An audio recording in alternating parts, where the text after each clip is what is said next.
નમસ્કાર વિદ્યાર્થીઓ, આજના આપણા વિડીયોની અંદર ધોરણ 7 સામાજિક વિજ્ઞાન પાઠ 2 દિલ્હી સલ્તનત જે પાઠની અંદર આપણે જોશું કે આજે કયા કયા રાજાઓએ દિલ્હી સલ્તનત, દિલ્હી એટલે જે આપણી રાજધાનીનું શહેર છે, આપણે એના વિશે આજે અભ્યાસ કરવાનો છે.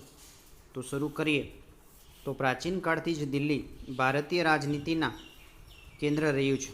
ક્યારથી? તો કે 12મી સદીમાં તોમર અને ચૌહાણ રાજપૂતો, બંને રાજપૂતો એ સમયની અંદર શ્રેષ્ઠ રાજા, અને એ સમયના દિલ્હી છે એ વેપાર વાણિજ્યનું એક મહત્ત્વનું કેન્દ્ર હતું, જેનાથી એ સમયે ખૂબ શાસનકર્તાઓએ શાસન કરેલું. તેમાં 13મી સદીની શરૂઆતમાં દિલ્હી સલ્તનતની સ્થાપના થઈ, જેમાં ખાસ ઈસવીસન 1206થી 1526 દરમિયાન જે ઉત્તર ભારતના કેટલાક વિસ્તારોમાં શાસન કરનારા સુલતાનો અને શાસકોને દિલ્હી સલ્તનત તરીકે ઓળખવામાં આવે છે. એટલે ક્યારથી? 1206થી 1526 સુધી જે શાસકોએ શાસન કર્યું એને દિલ્હી સલ્તનત તરીકે ઓળખવામાં આવે છે. એની અંદર ખાસ કયા કયા શાસકોની વાત આવે છે જોઈએ.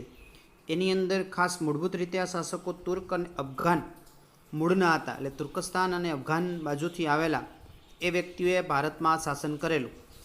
જે ખાસ 350 વર્ષ દરમિયાન દિલ્હી સલ્તનતમાં કુલ 5 વંશોએ શાસન કર્યું. એટલે એ સમયે ગાળામાં 5 વંશોએ ભારત ઉપર શાસન કર્યું. જેમાં જોઈએ તો ખાસ ગુલામ વંશ, ખલજી વંશ, તુઘલક વંશ, સૈયદ વંશ અને લોધી વંશ. આ 5 વંશોએ આ ભારત ઉપર આ સલ્તનત કાળમાં સારું એવું શાસનકર્તા તરીકે એ કામ કરેલું છે. અને અહીંયા આપણે પણ આ પાઠની અંદર બીજું વિજયનગર અને બહમની સામ્રાજ્યનો પણ અભ્યાસ કરવાનો છે, જે ખાસ દિલ્હીની સાથોસાથ દક્ષિણ ભારતના રાજ્યોની અંદર જે વિજયનગર, બરાબર, એ શાસન પણ કેવા કામ કરતા એની પણ આપણે ચર્ચા કરવાની છે. તો વિદ્યાર્થીઓ આપણે જોઈએ ખાસ. ત્યારબાદ આ શાસનોની અંદર દિલ્હી સલ્તનતની અંદર આપણે જોઈએ તો શાસકોની અંદર સૌ પ્રથમ આપણે આવશે એ ગુલામ વંશ. કયો વંશ? ગુલામ વંશ, જેની શરૂઆત છે ઈસવીસન 1206થી 1290ના સમયગાળા દરમિયાન જોવા મળે છે. જોઈએ તો ઈસવીસન 1192માં તરેના બીજા યુદ્ધમાં શાહબુદ્દીન ગોરી અને પૃથ્વીરાજ ચૌહાણની સાથે નિર્ણાયક યુદ્ધમાં એ દિલ્હી સલ્તનતની સત્તાનો પાયો સ્થપાય છે. આપણે એની પહેલાં આપણા આગલા પહેલા પાઠની અંદર આપણે જોઈએ તો એ જ સમયે ખાસ 1191ની અંદર ખાસ 91ની સાલની અંદર પહેલું શાહબુદ્દીન ગોરી અને ખાસ આ પૃથ્વીરાજ ચૌહાણ વચ્ચે જે યુદ્ધ થયું હતું, તરાઈનું પ્રથમ યુદ્ધ, એ જ સાથોસાથ બીજું યુદ્ધ પણ અહીંયા આપને જોવા મળે છે. તો અહીંયા આ સમયમાં મોહમ્મદ ગોરીના ગુલામ કુતુબુદ્દીન ઐબક મામલુક વંશનો હતો. કયા વંશનો? ખાસ યાદ રાખજો, અહીંયા એનું નામ આવ્યું છે મામલુક વંશ. તો એ સમય દરમિયાન એને ખાસ 5 વર્ષના તેના શાસનમાં તેણે સલ્તનત સત્તાને જાળવી રાખવાનો પ્રયત્ન કર્યો. ત્યારબાદ ઈસવીસન 1210માં પોલો રમતના ઘોડા પરથી પડી જવાના કારણે તેનું મૃત્યુ થયું. પોલો રમત એટલે આપને ખબર છે કે ઘોડા ઉપર બેસી અને જે રમત રમવામાં આવે છે, જે દડાને કોઈ એવી ચોક્કસ જગ્યા ઉપર નાખી અને એની ઉપર એ રમત રમાય છે. તો અહીંયા એ રમત રમતા હતા એ દરમિયાન એનું મૃત્યુ થયું. ત્યારબાદ કુતુબુદ્દીનના અવસાન બાદ તેનો ગુલામ અને બીજો એનું જમાઈ તરીકે જે વ્યક્તિએ શાસન કર્યું તો એ વ્યક્તિનું નામ છે ઇલ્તુત્મિશ. યાદ રાખજો વિદ્યાર્થીઓ, એનું નામ છે ઇલ્તુત્મિશ. તેણે ખાસ સલ્તનત સત્તાની સર્વોપરી સત્તા બનાવી. તેણે ખાસ ચેહરગાન, ચારગાનની સ્થાપના કરી. એ ઉપરાંત તેને 40 તુર્ક અમીરોને દળની રચના કરી, કે એને ખાસ એવું દળ બનાવ્યું કે જેનાથી શાસન સારું કરી શકે. તેણે રાજધાનીનું સ્થળાંતર લાહોરથી દિલ્હી કર્યું. લાહોર એ અત્યારે હાલ પાકિસ્તાનમાં છે, પણ એ સમયે સંપૂર્ણ ભારત હતું. તો એ ભારતના ભાગમાં તરીકે લાહોર જે રાજધાનીનું શહેર હતું એને લઈ અને દિલ્હી બનાવ્યું. ત્યારબાદ ઇલ્તુત્મિશે ને ગુલામ વંશનો સાચો સ્થાપક માનવામાં આવે છે. એટલે જ્યારે એ પ્રશ્ન પૂછાય તો યાદ રાખવું વિદ્યાર્થીઓ કે ગુલામ વંશનો સ્થાપક કોણ? તો ઇલ્તુત્મિશ આવી શકે.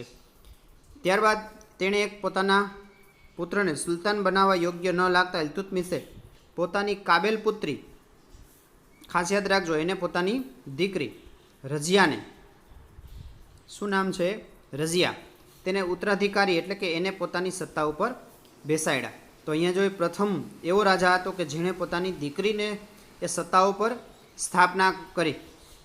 ત્યારબાદ આપણે જોઈએ તો ઇલ્તુત્મિશના અવસાન બાદ પુત્રી રઝિયા સુલતાના દિલ્હીની ગાદી પર આવી, એટલે કે દિલ્હીનું શાસન છે એ સમયે એને સંભાળ્યું.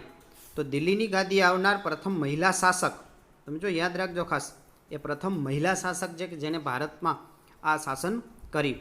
ત્યારબાદ એ સમયના જ ઇતિહાસકાર મિયાઝે સિરામ પણ સ્વીકારે છે કે રઝિયા સુલતાનોના તેના બધા ભાઈઓમાં સૌથી વધુ કાબેલ અને સક્ષમ હતી. એટલે કે એના જે ભાઈઓ શાસન કરતા હતા એના કરતાં સૌથી શાસનની અંદર જો આગળ હોય તો એ શાસનકર્તા તરીકે એ કોણ હતી, તો કે રઝિયા હતી. તો રઝિયાએ પણ, અને એ સમયે ભાઈઓમાં શાસન, આમ એક મહિલા શાસક કરતા તરીકે માન્યતા મળવી મુશ્કેલ હતી. અને આમ એ સમયે મહિલાઓને ન સ્વીકારતા, પણ અમીરોના સત્તાલાલસા અને સતત ચાલતા વિદ્રોહને આ શાસનનો અંત આવ્યો. અને એના અવસાન પછી છેક 6 વર્ષ સુધી અંધાધૂંધી ચાલી, એટલે કે શાસન બરોબર ચાલી શક્યું નહીં. એ સમયે ઇલ્તુત્મિશના પુત્ર નાસિરુદ્દીન દિલ્હીની ગાદી પર બેસાડ્યો. તેણે 21 વર્ષના શાસન બાદ અવસાન થયું અને ત્યારબાદ ગ્યાસુદ્દીન બલબન ગાદી આવ્યો. તમે જો શાસન કરતા યાદ રાખજો, ઇલ્તુત્મિશ પછી નાસિરુદ્દીન, નાસિરુદ્દીન પછી ગ્યાસુદ્દીન. તેણે પણ ખાસ એ સમયના ચેહરગાન દળોનો નાશ કરી અને રાજ્યતંત્ર પરથી અમીરોની પકડને હળવી બનાવી અને તેને રાજાનું સ્થાન મજબૂત બનાવ્યું. અને ખાસ આ બલબન સાહિત્ય અને કલાનો પોષક હતો. એ સમયના તેના શાસનની જો આપણે વાત કરીએ તો એનું શાસન છે 22 વર્ષ, અને થોડા સમયમાં દિલ્હી સલ્તનત પર એ શાસન ખતમ થાય છે અને એક નવું શાસન આવે છે કે જે શાસન આપણે જોઈએ તો એ શાસન છે ખલજી વંશ. જોઈએ આગળ એ વિદ્યાર્થીઓ શું કહે છે ખલજી વંશ. ખલજી વંશના સ્થાપનાની વાત કરીએ તો એ ઈસવીસન 1290 થી 1320ના સમયગાળા દરમિયાન ખલજી વંશ છે એ ભારત ઉપર શાસન કરનારું એ હતું, શાસન કરતા. એ સમયના જલાલુદ્દીન ખલજીથી ખલજી વંશની સ્થાપનાની શરૂઆત થઈ. કયો કોણ વ્યક્તિ હતો? જલાલુદ્દીન ખલજી. એ સમયના તેના 6 વર્ષના શાસન બાદ દિલ્હીની ગાદીએ મહત્વાકાંક્ષી સુલતાન કોણ આવ્યો? અલાઉદ્દીન. જલાલુદ્દીન પછી કોણ આવે છે? અલાઉદ્દીન. તેણે ખાસ ભારતમાં શું કર્યું? તો કે ઉત્તર ભારત, ગુજરાત, દક્ષિણ ભારત પર વિજય પ્રાપ્ત કરી અને સામ્રાજ્યનો વિસ્તાર કર્યો. માત્ર દિલ્હી નહીં, પણ દિલ્હીથી આગળ જઈ અને આ શાસન કરતા આગળના બીજા વિસ્તારો પર પોતાનું શાસન જમાવી. તેણે દિલ્હીમાં સ્થાયી સેનાની શરૂઆત કરી. સૈન્યના થોડા સૈનિકો વિશિષ્ટ ઓળખ માટે તેણે 2 શબ્દો ઉપયોગ કર્યા. કયા ઉપયોગ કર્યા? તો કે દાગ અને ચેહર. આ 2 પદ્ધતિની શરૂઆત કરી. આ ઉપરાંત તેણે ભારતમાં સુધારા વધારા પણ કર્યા. ભાવ નિયંત્રણ, બજાર નિયંત્રણો, સંગ્રહખોરી નિયમન જેવા વહીવટી સુધારા પણ કર્યા. તો અલાઉદ્દીન ખલજીનો સમય એ સમયે સારો આપણે કહી શકીએ. તો આમ એ સમયના શાસનકર્તાઓની અંદર અલાઉદ્દીન ખલજી સારો એવો શાસનકર્તા કહી શકાય. ત્યારબાદ અલાઉદ્દીન ખલજીના સમયની અંદર જ તેનું અવસાન થતાં ત્યારબાદ વાતાવરણમાં અંધાધૂંધી, એટલે કે એકદમ વાતાવરણ બગડી જાય છે, વ્યવસ્થિત શાસન કરતા નથી. પણ એ સમયે ખલજી વંશનો અંત આણી અને દિલ્હીની ગાદી ઉપર બીજો એક વંશ આવે છે, તુઘલક વંશ. કયો વંશ આવે છે? તુઘલક વંશ. તો આપણે એ વંશ વિશે પણ આપણે અભ્યાસ કરીએ છીએ વિદ્યાર્થીઓ. તો ખાસ યાદ રાખજો આ બધા વંશો. સૌપ્રથમ કયો વંશ આવ્યો? એ ગુલામ વંશ, ત્યારબાદ ખલજી વંશ, અને હવે આપણે આવશે આ તુઘલક વંશની પણ આપણે સ્થાપનાની વાત કરીએ તો એ સમયે ઈસવીસન 1320 થી 1414 વર્ષ દરમિયાન આ વંશે પોતાનું ભારતમાં દિલ્હી સલ્તનતમાં શાસન કર્યું. તો એ સમયે કયા શાસકો હતા? તો કે મોહમ્મદ બિન તુઘલક, એક પ્રતિભાવંત સુલતાન, જેને સુધારવા માટે ઘણું બધું કામ કર્યું. જેણે દિલ્હીથી તેણે કેટલીક યોજના પણ અમલમાં મૂકી. દિલ્હીથી દૌલતાબાદ રાજધાનીનું સ્થળાંતર કર્યું, એટલે કે ઉત્તર પ્રદેશમાં આવેલું દૌલતાબાદ. તેણે ખાસ પ્રતિક મુદ્રા પ્રયોગ વગેરેની યોજના બનાવી. મોટાભાગની યોજનામાં વ્યવહારિકતાનો અભાવ હતો. તેણે જે યોજના બનાવી ઉપયોગ આવે એવી નહીં, પણ માત્ર ને માત્ર વહીવટી સારું લાગે માટે તેણે આ અભાવ અને તબક્કાવાર આયોજનબદ્ધ અમલીકરણના અભાવને કારણે તેની બધી યોજનાઓ નિષ્ફળ ગઈ અને જે યોજનાના હિસાબે તે ઇતિહાસકારો તેને તરંગી યોજનાઓ તરીકે પણ ઓળખે છે. તરંગી યોજનાના સ્થાન તરીકેની બધી યોજનાઓને સ્થાન આપેલું છે. ત્યારબાદ તગલકના સમયની અંદર આફ્રિકન મુસાફર ઇબ્ન બબૂતા, જો આ ખાસ યાદ રાખજો કયા વ્યક્તિ આવે છે, ઇબ્ન બબૂતા ભારતની મુલાકાત આવેલે છે. તો એ સમયે એને શું કર્યું, તુગલક વંશના બાદ તેનો પિતરાઈ ભાઈ ફિરોઝ શાહ તુગલક ગાદી આવ્યો છે અને એ સમયની અંદર આ ફિરોઝ શાહના અવસાન થાય છે. ત્યારબાદ તૈમૂરના લંગે દિલ્હી પર આક્રમણ થયું. એ વ્યક્તિ શાસનની સામે આક્રમણ કરે છે તૈમૂરલંગ, અને તે શાસનનો સમય હતો ઈસવીસન 1398થી 99.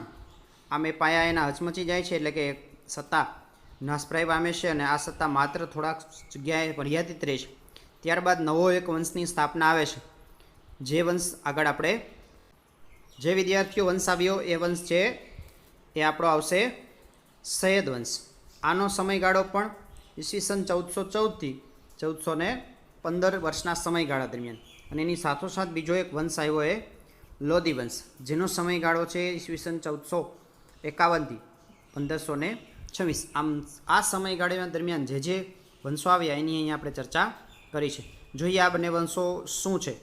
તો તુગલક વંશના શાસનના બાદ ખિજ્ર ખાએ સૈયદ વંશની સ્થાપના કરી. તમે યાદ રાખજો આ કોણ છે, ખિજ્ર ખાએ આ સ્થાપના કરી. ત્યારબાદ સૈયદ વંશના બહલોમ લોદીએ, કયા વ્યક્તિએ, ખાસ યાદ રાખજો, સૈયદ વંશ બાદ બહલોમ લોદીએ, કયા વ્યક્તિએ, બહલોમ લોદીએ કયા વંશની સ્થાપના કરી, આ લોધી વંશની.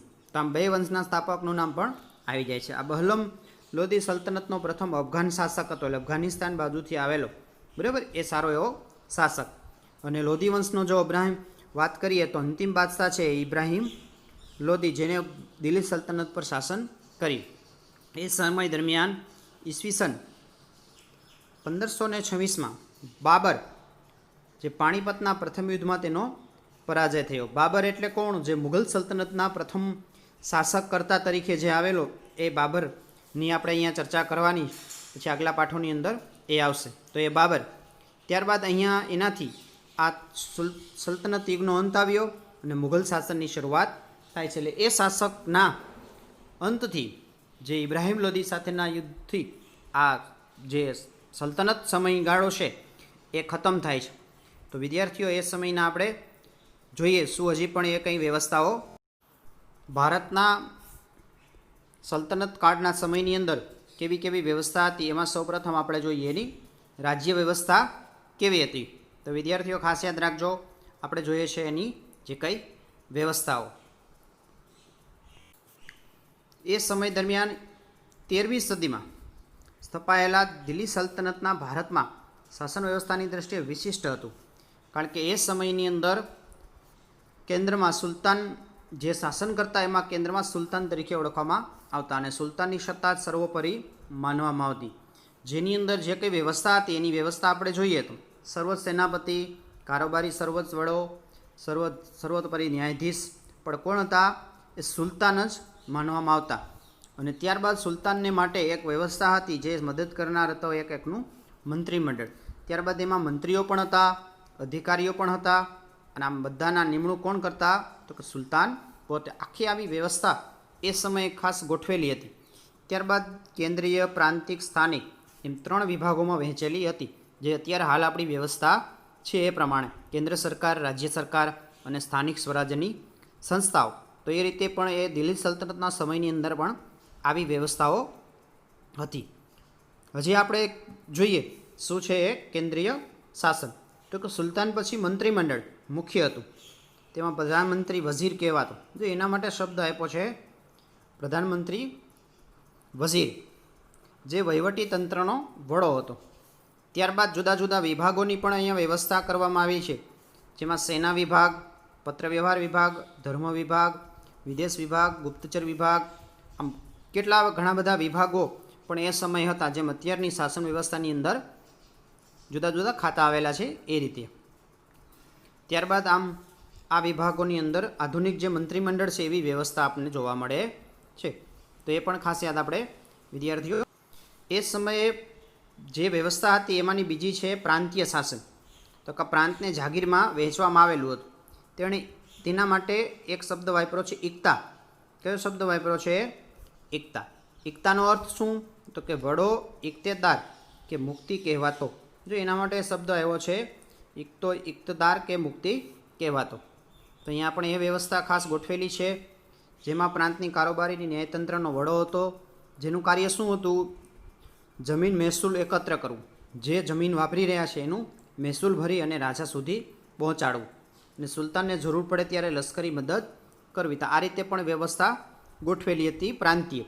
જો કે અલાઉદ્દીન ખલજી અને મોહમ્મદ તુઘલકના સમયની અંદર આ કેન્દ્રીય સેનાને મહત્ત્વ આપ્યું અને ઇક્તિદારો પર નિયંત્રણ, એટલે કે જે વ્યવસ્થા હતી એ વ્યવસ્થાને આ બે યુગ શાસનકર્તા દરમિયાન એ વ્યવસ્થા બંધ થાય છે. ત્યારબાદ સ્થાનિક શાસન. તો કે પ્રાંત પછી એકમને જિલ્લા અને તાલુકા, જેને અનુક્રમે શીખ અને પરગણા કહેવામાં આવતા. એટલે જિલ્લો છે એને શીખ અને તાલુકો છે એને પરગણા. જેના માટે કોણ હતા?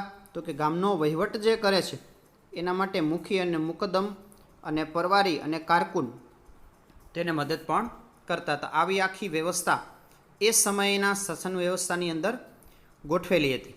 તો આવી સરસ શાસન વ્યવસ્થા એ જોવા મળે. આ જ સલ્તનતના સમયની અંદર બીજી પણ વ્યવસ્થા હોતી. એમાંની એક વ્યવસ્થા કિલ્લા અને બાંધકામો, એ પણ સલ્તનતના સમયની અંદર ખાસ જોવા મળે છે. તો એ સમયે આપણે જોઈએ તો શું શું વ્યવસ્થા કરેલી હતી. દિલ્હીની સ્થાપનાની શરૂઆતમાં ભારતમાં ઇસ્લામિક શૈલીનો, એટલે જે બાંધકામો થતા એમાં ઇસ્લામિક શૈલી એ મહત્ત્વનું શરૂઆત થઈ ગઈ હતી. એ સમય દરમિયાન કિલ્લાઓ, મસ્જિદો, મકબરા, મકાનો, બગીચા, દરવાજા, મિનારાઓ, આવી નોંધપાત્ર સરસ મજાની કૃતિઓ એ સમય દરમિયાન એ સ્થાપવામાં આવી. અને એ જ સમય દરમિયાન ખાસ કુતુબુદ્દીન ઐબકના સમયની અંદર દિલ્હીમાં કુવત-ઉલ ઇસ્લામ નામની મસ્જિદનું નિર્માણ થયું. કઈ મસ્જિદ? કુવત-ઉલ ઇસ્લામ, જે ઐબકે બંધાવેલી મહત્ત્વની ઇમારત. અને બીજી એક જો મહત્ત્વની ઇમારત એની કુતુબુદ્દીનના સમયની અંદર બાંધવામાં આવી હોય તો એ ઇમારત છે કુતુબ મિનાર, જે આપણને અહીંયા ફોટો પણ દેખાઈ રહ્યો છે. તો આવી શાસનકર્તાઓએ પણ બાંધકામો સારા કર્યા. અને એ સમય દરમિયાન કુતુબુદ્દીન ઐબકના સમયમાં એક જ માળ બાંધી શકાયો. તેના અવસાન બાદ તેનો જે ઉત્તરાધિકારી આવ્યો ઇલ્તુત્મિશ, એણે આ બાંધકામ પૂરું કરાવ્યું છે. તો આવા શાસનકર્તાઓએ સરસ મજાનું આવું બાંધકામ પણ, એ બાંધકામને આગળ માટે ખાસ ઇલ્તુત્મિશ અને પછી ફિરોઝ શાહ અને તુઘલકના સિકંદર લોદીએ તેનો જીર્ણોદ્ધાર કર્યો, એટલે ફરીથી સારું એવું બાંધકામ પૂર્ણ કરાવ્યું. કુતુબુદ્દીન ઐબકના નિમિત્તે એક ઇમારત, એક બીજી પણ એક ઇમારત સરસ મજાની હતી. એનું નામ છે ઢાઈ દિન કા ઝોપડા નામની મસ્જિદ, જે પણ સારું એવું બાંધકામ છે. ત્યારબાદ ઇલ્તુત્મિશના સમયની અંદર હોજે સમી ઈદગાહ, જુમા મસ્જિદનો પણ સમાવેશ થાય છે. તો એ સમયે આ શાસનકર્તાઓએ સારું એવું બાંધકામ કર્યું. ત્યારબાદ ખલજી વંશની આપણે વાત કરીએ, આગળ વાત કરીએ ગુલામ વંશની, હવે જોઈએ તો ખલજી વંશ. તેણે ખાસ અલાઈ દરવાજા, પ્રવેશદ્વાર, સિરી નામનો કિલ્લો અને સિરી નામનું નગર, ખાસ એને હોજે ખાસનો સમાવેશ થાય છે. તો આમ એ સમયમાં પણ બાંધકામો થયા.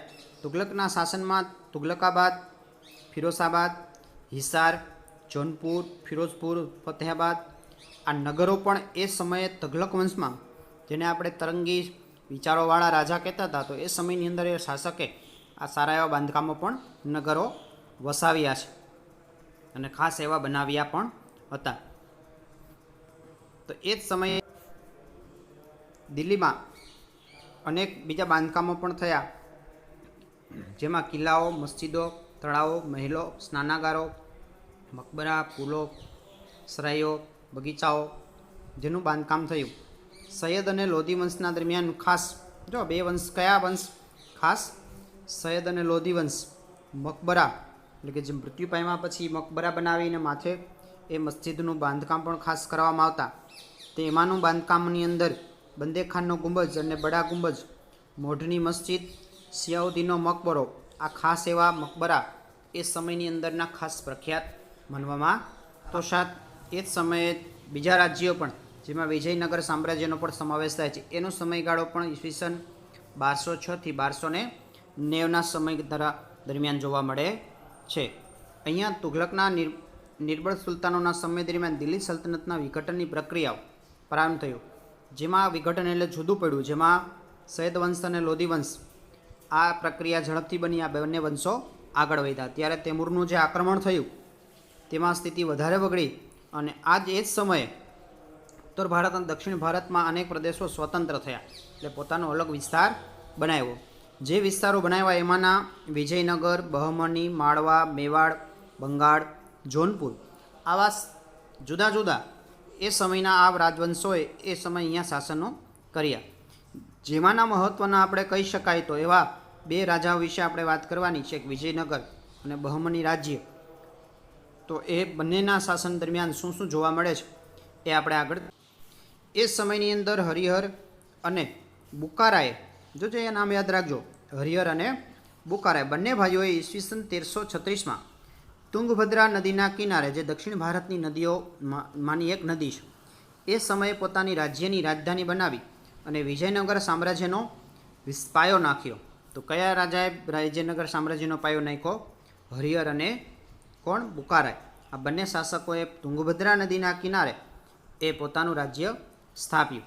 ત્યારબાદ અહીંયા આ ખાસ એના એ સમયના શાસકોની અંદર તેણે ગુરુ સ્વામી વિદ્યારણ્યના નામ તરીકે પરથી વિદ્યાનગર બનાવ્યું. આમ પાછળથી તેના સમ્રાટોની લશ્કરની સફળતાને કારણે તેને વિજયનગર, જેમ સારી સફળતા મળી અને વિજયો મેળવ્યા એટલે એનું નામ આપી દીધું ને વિજયનગર. તો અહીંયા એ શાસન કરતા હોય બે સરસ મજાનું આ શાસન સ્થાપ્યું, જેમાં હરિહર અને બુકારાય સંગમ રાજા હતા. સંગમ વંશના રાજા અને વિજયનગર સામ્રાજ્યમાં સંગમ વંશ, સાલુ વંશ, તુલુ વંશ આ શાસનકર્તાઓ. ત્યારબાદ અરવિંદુ વંશે પણ શાસન કર્યું. તો એ શાસનકર્તાઓ વિશે આપણે અભ્યાસ હજી આગળ કરીએ છીએ, જેમાં ખાસ હરિહર અને પ્રથમ અને બુકારાએ નાના રાજ્યોને સામ્રાજ્ય બનાવવામાં મહત્ત્વનું યોગદાન. આ સાલુ વંશનું શાસન 20 વર્ષ ચાલ્યું. ત્યારબાદ તુલુ વંશની સ્થાપના થઈ અને આ તુલુ વંશની અંદર જો રાજા શ્રેષ્ઠ માનીએ તો તુલુ વંશની અંદર કૃષ્ણદેવરાય જે મહત્ત્વનો રાજા, જેને શ્રેષ્ઠ રાજા તરીકે ઓળખી શકાય છે. આ તુલુ વંશના નહીં પણ સમગ્ર વિજયનગર સામ્રાજ્યનું સર્વશ્રેષ્ઠ શાસક સાબિત થયું. એટલે કે એ સમયે એને સારું એવું શાસન સંભાળ્યું હતું. શ્રેષ્ઠ રાજાઓની અંદર તેણે ભારતને એક મહાન શાસક બનવાનું ગૌરવ મળ્યું. આ શાસનમાં અનેક વિજયો હાંસલ કર્યા, જેમાંથી ખાસ કૃષ્ણદેવરાયના મોટાભાગનું જીવન યુદ્ધ ભૂમિ પર પ્રસાર થવા છતાં તેણે વહીવટતંત્રની ઉપેક્ષા કરી નહોતી. એટલે વહીવટ પણ એને સારો ભારતની અંદર એને એ સમયે વિસ્તારની અંદર કર્યો, જેણે રાજ્યમાં ખાસ તળાવો, નહેરો, ખેતીવાડીને સમૃદ્ધ બનાવી, અયોગ્ય વેરાઓ નાબૂદ કર્યા અને પ્રજાનો પ્રેમ મેળવ્યો. સારા એવા શાસક તરીકે એને એ નામના પણ પ્રાપ્ત કરી છે. અને એ જ વિજયનગર સામ્રાજ્યની અંદર એને નાગલપુર નામનું સરસ મજાનું નગર વસાવ્યું, જે અનેકવિધ ઇમારતોને મંદિરોથી શણગાર્યું. કૃષ્ણદાસ પોતે વિદ્વાન હતા. તેણે સંસ્કૃત અને તેલુગુ ભાષા તેણે ગ્રંથો લખ્યા. તમે જો બંને ભાષાઓની અંદર એને સારું એવું સાહિત્યની પણ રચના કરી, જેને કારણે તેને ખાસ એક નામ આપવામાં આવ્યું. જે સારા શાસક હતા એટલે એનું નામ આપ્યું આંધ્રના ભોજ તરીકે. જેમ રાજા ભોજ વિશે આપણે ભણી ગયા તેમ અહીંયા પણ એને આંધ્રના ભોજ તરીકે નામના પ્રાપ્ત કરી છે. કૃષ્ણદેવરાયના અવસાન બાદ વિજયનગરમાં આંતરિક સંઘર્ષ અને કાવતરા શરૂ થયા. 23મી જાન્યુઆરી 1565માં તાલીકોટાના યુદ્ધની અંદર મુસ્લિમ શાસકોમાં બનેલી જે સંઘ અને વિજયનગરનો જે પરાજય થયો, આ યુદ્ધ બાદ વિજયનગર એક સારી એવી સત્તા ટકી નહીં અને એ શાસન નાશ પામ્યું. ત્યારબાદ શાસકોની અંદર બહમની રાજ્યનું મહત્ત્વ વધારે છે, જેનો સમયગાળો ઈસવીસન 1347થી 1518 સમયગાળા દરમિયાન આપણને જોવા મળે છે. એ સમયની અંદર જે તગલક વંશના દખણ એટલે દક્ષિણ ભારત બાજુ જફર ખાને એને ઈસવીસન 1347માં બહમની રાજ્યની સ્થાપના કરી. કયા વ્યક્તિએ શાસન કર્યું? સ્થાપના કરી જફર ખાને. આ રાજ્યે લગભગ 1.5 સદી સુધી દક્ષિણ ભારતની રાજનીતિ પર પ્રભાવ પાડ્યો. જફર ખાને અલાઉદ્દીન બહમન શાહના નામ ધારણ કરી અને સ્વતંત્ર શાસન કર્યું. તો એ વિસ્તારમાં એને શાસન કર્યું અને એ સમયના ખાસ રાજ્યની રાજધાની ગુલમર્ગને ખાસ બનાવી અને અનેક પ્રદેશો જોડ્યા. બહમની રાજ્યમાં મોહમ્મદ શાહ ત્રીજાનું શાસન નોંધપાત્ર રહ્યું. એ ઉપરાંત અહમદ શાહે ગુલમર્ગની રાજધાની બીડર ખસેડી અને બીડરમાં અનેક ઇમારતો પણ બંધાવી. ત્યારબાદ મોહમ્મદ શાહ ત્રીજાનો વજીર હતો મહબૂબ ગવા. તેણે સક્ષમ વહીવટી તંત્રની રચના કરી અને મોહમ્મદ શાહ ત્રીજાના બહમનીને મજબૂત શાસન વ્યવસ્થા બનાવી. અને આ શાસનમાં એ સમયે ખાસ ત્યારબાદ મહબૂબ બહમનીને બીજા રાજ્યની સત્તા તેના વજીર કાસિમ બદીર કોને આપી દીધી? કાસિમ બદીર. કયો વ્યક્તિ છે? કાસિમ બદીર. તેના સમયમાં બહમની સામ્રાજ્યનો અંત આવ્યો. આમ સમગ્ર જે સામ્રાજ્ય હતું તેનું બીજાપુર, અહમદનગર, ગોલકોંડા, બીડર, બાર એવા 5 સ્વતંત્ર રાજ્યોમાં વિભક્ત થયું. એટલે 5 રાજ્યો બહમની રાજ્ય હતું એમાંનું વિસ્તાર એ જુદો જુદો વિભાજિત થઈ ગયો. આપણે છેલ્લે જોઈએ તો ખાસ દિલ્હી સલ્તનતના સમયની અંદર એ શાસનનો અંત કેવી રીતે આવ્યો તો એની વાત કરીએ તો આપણે ઈસવીસન 1206માં કુતુબુદ્દીન ઐબક દ્વારા જે શરૂ થયેલી અને તેનું શાસન 320 વર્ષ સુધી ચાલ્યું અને તે ખાસ 1526માં આ ઇબ્રાહિમ લોદીના શાસનમાં તેનો અસ્ત થયો. એટલે છેલ્લો શાસક તરીકે કોણ આવશે? ઇબ્રાહિમ લોદી. ત્યારબાદ શાસક વાત કરીએ તો લગભગ 325 વર્ષ દરમિયાન યોગ્ય અને શક્તિશાળી અને કેટલીક વાર નિર્બળ સુલતાનો પણ ગાદીએ આવ્યા. એટલે ઘણીવાર સારા શાસકો આવ્યા, ઘણીવાર નબળા પણ આવ્યા. એ સમય દરમિયાન ખાસ દિલ્હીમાં મુસ્લિમ મહારાજ્યો અનેક તડકીછાંય જોઈ. એટલે ઘણું રાજ્ય શાસન કરતાં સારા પણ આવ્યા અને ઘણા નબળા પણ આવ્યા. તો એ 320 વર્ષમાં એ ઘણા શાસકો આવ્યા અને ત્યારબાદ એ શાસનના અંત બાદ ખાસ નવી શાસન વ્યવસ્થા એ ઉદય થાય છે અને આમ એ શાસન વ્યવસ્થા આગળ સંભાળે છે. તો વિદ્યાર્થીઓ આ વિડીયો ખાસ જોજો, સમજજો અને વિદ્યાર્થીઓ સુધી પહોંચાડવા માટે આ વિડીયોને વધુને વધુ શેર અને આપણી ચેનલને સબસ્ક્રાઈબ કરજો. તો ખાસ વિદ્યાર્થીઓ આ બધા વિદ્યાર્થીઓ સુધી પહોંચાડશો.